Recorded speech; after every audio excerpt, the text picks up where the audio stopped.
Another blast from the past. This is an absolute triumph. That's because, well, it is a Triumph, and it is a Triumph 2000 named after the Spindle Speed. I'll give you a little clue at the beginning. How old is this machine? Well, it is exactly the same age in years as me. So I know you're thinking straight away, really? Is it from the 80s?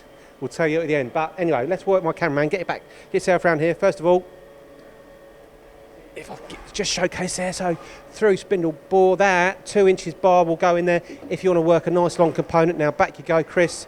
There you go. So some nice little controls here. First of all, said the Triumph 2000. If you want to change your spindle speed, that is on red, so it's on 1500 at the moment. Hopefully, if you want to go 12, 20, there you go. Yellow, yellow, yellow. Nice and simple.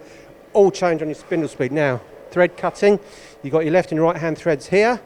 Your low and your high ratios here. So nice, simple, well, relatively simple controls, obviously. Now, I obviously couldn't work the machine, but that's another story. But then you got your different axes here. And let me get this right. That's your X, he says confidently. No Y, but you've got your Z just there. So your larger movements, and then just moving backwards and forwards there. Come on, Chris. I could machine my own component with this, I think. Not a problem at all. Then here you can actually automate the axes moving, and then backwards and forwards and left and right. But what I haven't seen before is this. This is a cracking little piece. It is a template cutter. So what you do is you drop your template in here. This will follow your template. Tools here, and then it will cut the part along here.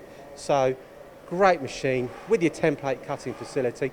Triumph 2000. The year, absolutely. Didn't forget to tell you, but I know you're going to be surprised. 1968.